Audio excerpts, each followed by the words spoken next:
থেকে বড় কথা হচ্ছে মমতা বন্দ্যোপাধ্যায়ের কাছে একটা থ্রেট হয়ে গেছে আইএসএফ, যাই জন্য যে কোনো প্রকারে আইএসএফকে আটকাও তাই করছে প্রশাসনের সর্বোচ্চ স্তর থেকে নির্দেশ। এবং শুধু প্রশাসন না, জনপ্রতিনিধিদের তরফ থেকেও সর্বোচ্চ স্তর থেকে নির্দেশ হয়েছে, তাই পুলিশ সেটা এক্সিকিউট করেছে। শুধু হুমায়ুন কবির আর নওশাদ সিদ্দিকী নয়, এখানে মোহাম্মদ সেলিমও পিটিশন ফাইল করেছেন। এক আর দু নম্বর, হুমায়ুন কবিরের তো দরকারই পড়ে না এই মামলা ফাইল করার, কারণ হুমায়ুন কবিরের দলের এমপি তো সেখানে ব্রাত্য ছিলেন। কল্যাণ ব্যানার্জি, নাজিবুল হক সেই জায়গায় কিছু বলতে পারেননি, বরং হাতে কাচের বোতল ফাটিয়ে রক্ত ঝরিয়ে আমরা গোটা দুনিয়া দেখেছি সেইখানে, সেই মামলায়, সেই মিটিংয়ে কি হয়েছে। যেখানে বলার জায়গা সেখানে বলেননি। এখন হুমায়ুন কবির ওসব মামলা ভাঙাটা করে কি করবেন? ওনার দলের এমপি তো ওনাকে বাধা দেবে, এতে তো কোনো লাভ হয়নি। সুপ্রিম কোর্টে হেয়ারিং চলছে, সুপ্রিম কোর্টে যা হেয়ারিং উঠে আসবে, হয়তো ওয়াক অফের যে সংশোধনী বিল এবং সেই সংশোধনীর বিলের ভিত্তিতে যে মামলা হয়েছে সেই মামলার শুনানি মুখ্যমন্ত্রী নিজেও তো বলেছেন যে আমি এই রাজ্যে লাগু হতে দেব না। তাহলে সরকারের তরফ থেকে কেসটা কোথায় হলো? সুপ্রিম কোর্টে। মমতা বন্দ্যোপাধ্যায়ের তরফ থেকে ওয়াক অফের জন্য কেসটা কোথায় হলো? মমতা বন্দ্যোপাধ্যায়ের এমপি সেই মিটিংয়ে কি করলেন? নাজিবুল হক, কল্যাণ ব্যানার্জি, যখন ওয়াক অফ কমিটির যে মিটিংটা হয়েছিল ওয়াক অফ বিল নিয়ে, যে জয়েন্ট পার্লামেন্টারি কমিটির, সেই মিটিংয়ে তাদের কোনো সে ছিল না কেন? ওই কাজ ভাঙাভাঙি করতে আর বোতল ভাঙাভাঙি করতে গেছিলেন কল্যাণ ব্যানার্জি। তিনজন সংসদ ছিলেন, এরা তো বকলমে বিজেপিকে সুবিধা করে দিলেন। তারা ওখানে বললে সেইটা স্টেটমেন্ট অন রেকর্ডে থাকতো লোকসভায়, তারা সরে এলেন মানে বিজেপিকে রাস্তাটা ক্লিয়ার করে দিল। সব থেকে বেশি ভয় পেয়ে গেছেন উনি দুর্নীতির জন্য। এই দুর্নীতিকে চাপতে একটা দাঙ্গার পরিবেশ সৃষ্টি করা, এটা হচ্ছে, যেটা আপনারা মুর্শিদাবাদ শামসেরগঞ্জে দেখতে পাচ্ছেন বা ধুলিয়ানে দেখতে পাচ্ছেন। এই জিনিস হচ্ছে। কালকে ইচ্ছাকৃতভাবে, কালকে না পরশুদিন সম্ভবত, ভাঙড়ে গণ্ডগোলটা করলো ইচ্ছাকৃতভাবে। ওদেরকে না আটকালেই হতো, ওরা সংখ্যায় বেশি হোক বা যাই হোক, তাদেরকে কলকাতায় আসতে দিলেই হতো। কি মহাভারত অশুদ্ধ হয়ে যেত, কি সমস্যাটা হতো? তারা কি কোনো গণ্ডগোল পাকাতো? তারা তো প্রতিবাদ সভা করতে এসছে, তারা আসতে পারেনি তাই বলে কি প্রতিবাদ সভাটা হয়নি? প্রতিবাদ সভা তো হয়েছে, আমরা যদি দেখি তাহলে প্রতিবাদ সভা হয়েছে। যার বক্তব্য সেটা তার একটা ভেবেছিল যে একটা জমায়েতকে আমরা ভেঙে দেব এবং জমায়েতটা যাতে মানে কম পরিমাণে সংখ্যায় কম থাকে, সেই জন্য তারা দেখিয়েছে। কিন্তু জিনিসটা যে উল্টো হয়ে যাবে, তার ইকুয়েশনটা যে উল্টো হয়ে যাবে উনি ভাবতে পারেননি। ওনারা একটা জায়গায় পকেটে ব্লক করেছে, মানুষ তো বিক্ষিপ্তভাবে চারদিক থেকে এসছে, তো বিক্ষিপ্তভাবে আসাটা আটকাবে কোত্থেকে?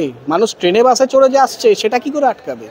একটা ছোট্ট ক্ষুদ্র দল, ভারতবর্ষের নিরিখে এক ফোঁটা জলের থেকেও ছোট্ট আইএসএফ, সেই দলের কিছু সমর্থকদেরকে শিয়ালদায় আসতে বাধা দিয়ে বাসন্তী হাইওয়ে, যেখানে হাজার হাজার যানবাহন চলে এবং লক্ষ লক্ষ মানুষ যাওয়া আসা করে, পুরো স্তব্ধ করে দিল। এখন সব থেকে বড় কথা হচ্ছে মমতা বন্দ্যোপাধ্যায়ের কাছে একটা থ্রেট হয়ে গেছে আইএসএফ, যাই জন্য যে কোনো প্রকারে আইএসএফকে আটকাও তাই করছে প্রশাসনের সর্বোচ্চ স্তর থেকে নির্দেশ। এবং শুধু প্রশাসন না, জনপ্রতিনিধিদের তরফ থেকেও সর্বোচ্চ স্তর থেকে নির্দেশ হয়েছে, তাই পুলিশ সেটা এক্সিকিউট করেছে। এর থেকে বেশি কিছু না। ভাঙড় বিধানসভা আপনি শুনেছেন, একটা বিধানসভার মধ্যে 8টি থানা, কি বলবেন এই প্রসঙ্গে?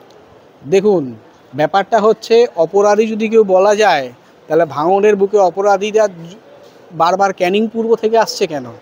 সেখানে তো মানে ক্যানিং পূর্বের লোক ভাঙড়ে এসে নেতৃত্ব দিচ্ছে, তাহলে ভাঙড়ের মাটির কেউ নেই। কারণ ভাঙড়ের ভূমিপুত্র যাকে বলা হতো শাসক দলের আরাবুল, এখন তাকে সরিয়ে দেওয়া হয়েছে। তার একটা অ্যাকসেপ্টেন্সই ছিল, এবং তারপরে পরবর্তীকালে শোনা যতটুকু গেছে কাইজারের সাথে আরাবুলের একটা বিবাদ। যাই হোক, এখন সেটা কোন জায়গায় আছে, কোন স্টেজে আছে, সেটা আমি জানিও না, কারণ আমি সেই দলের লোকও নই আর হতেও চাই না, সেটা ছাড়ুন। কিন্তু ব্যাপারটা হচ্ছে, এখন সেই জায়গাতে সামলাতে, তার মানে বলতে হবে প্রশাসন 8টা জায়গায়, মানে একটা ডিভিশনে যদি 8টা থানা হয়, তার মানে সেখানে প্রশাসন শাসন ক্ষমতা সামলাতে ব্যর্থ। তাহলে সেটা স্বীকার করছে বকলমে, নাহলে 8টা থানা রাখার তো দরকার নেই। এর থেকে অনেক জায়গা আছে যেখানে 8টা থানারও দরকার হয় না। এখন 8টা থানা করেছে এই সরকারের আমলে। কেন? এর আগে কি ভাঙড় বলে যে কোনো জায়গা ছিল না? ছিল। এই যে 8টা থানা হয়েছে, তারা ল অ্যান্ড অর্ডার মেনটেন তো করেই না, তারা বিরোধীদের উপরে ঝাঁপিয়ে পড়ে। আর দেখে ভাঙড়ে কার দুতলা বাড়ি হচ্ছে, কি নতুন স্ট্রাকচার হচ্ছে, নতুন ভিড় হচ্ছে, সেখানে গিয়ে মাল খাওয়ার ধান্দা করে। বিরোধী শক্তিটাকে এককাট্টা হতে না দেওয়াই হচ্ছে এখনকার সরকারের প্রধান আর প্রথম কাজ। বিরোধী শক্তিটাকে যদি ভাঙা যায়, তাহলে পুরো জিনিসটাই ভেঙে দেবে, পুরো বাইনারিটাই ভেঙে যাওয়া যায়। একটা কাঠি, একটা লাঠি, আমরা ছোটোবেলায় গল্পে পড়েছি বান্ডেল অফ স্টিক, যদি আমি ভাঙতে যাই আমার বেগ পেতে হবে, একটা একটা করে ভাঙতে আমার সুবিধে। এখন সরকার সেই ফর্মুলাটাই দিয়েছে, একটা একটা করে ভাঙছে, এক কাটটা হতে দিচ্ছে না। বিজেপি তো 75 থেকে 65টা বিধায়ক রয়েছে এখন। তাহলে বিজেপির যেসব বিধানসভাগুলো রয়েছে সেখানে 8টা থানা করতে হয় না, সেটা ক্যালকাটা পুলিশের আওতায় আনতে হয় না, সেখানে স্পেশাল অবজারভার দিতে হয় না। মুখ্যমন্ত্রী সংখ্যালঘুদের ভালোবাসে, সংখ্যালঘু একজন বিধায়ক আছেন নওশাদ সিদ্দিকী, সেখানে এই সবগুলো করতে হচ্ছে। কি বলবেন? ওই যে আমি তো বললাম আবার, মুখ্যমন্ত্রী তথা তৃণমূল কংগ্রেস দলের কাছে নওশাদ সিদ্দিকী নামক যে বিধায়ক আছেন উনি এখনকার দিনে সব থেকে বড় থ্রেট।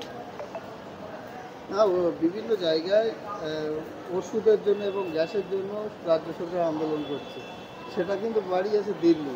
তাহলে ওয়াকফ সংশোধন যে বিল পাস হয়েছে দিল্লি, সেখানে কেন বলছে দিল্লি গিয়ে তাহলে সরকারের তরফ থেকেই তো উচিত। মমতা তো এর আগেও তো মমতা বন্দ্যোপাধ্যায় দিল্লিতে গিয়ে ধর্ণা দিয়েছেন। অভিষেক ব্যানার্জি যখন কৃষক আইন হয়েছিল তখন অভিষেক ব্যানার্জি দিল্লিতে গিয়ে ধর্ণা দিয়েছেন এবং গ্রেপ্তারও হয়েছিলেন দিল্লিতে, আমরা যেটা দেখেছি। পরে তাকে ছেড়ে দেওয়া হয়। অভিষেক বন্দ্যোপাধ্যায় সহ অনেক সাংসদ তৃণমূলের, তো তারা কেন ধর্নায় বসছেন না? তারা তো দিল্লিতে যেতে পারেন, তারা ধর্না বসছেন না কেন? তারা অমিত শাহের সাথে দেখা করছেন না কেন? প্রধানমন্ত্রীর সাথে দেখা করছেন না কেন? স্বরাষ্ট্রমন্ত্রীর সাথে দেখা করছেন না কেন? করতেই পারেন। তারা কিন্তু বিভিন্ন জায়গায় পশ্চিমবাংলা ওয়াকফ নিয়ে আন্দোলন করছে, আন্দোলন আসছে না, কিন্তু অন্য কেউ করলে তাদেরকে বাধা দিচ্ছে। সরকারের তরফ থেকে, রাজ্য সরকারের তরফ থেকেই তো বাধা দিচ্ছে, কারণ তারা তো মিলিজুলিভাবে চালাচ্ছে। তারা বাধা দিচ্ছে, তারা বাধা দেবে না মানে রাজ্য সরকার যেহেতু আন্দোলন করছে পুলিশ বাধা দেবে না। যখনই রাজ্য সরকারের বিরুদ্ধে গিয়ে কেউ বাধা দেবে, আন্দোলন করবে, তখন সেটা বাধাপ্রাপ্ত হবে, এটাই নিয়ম।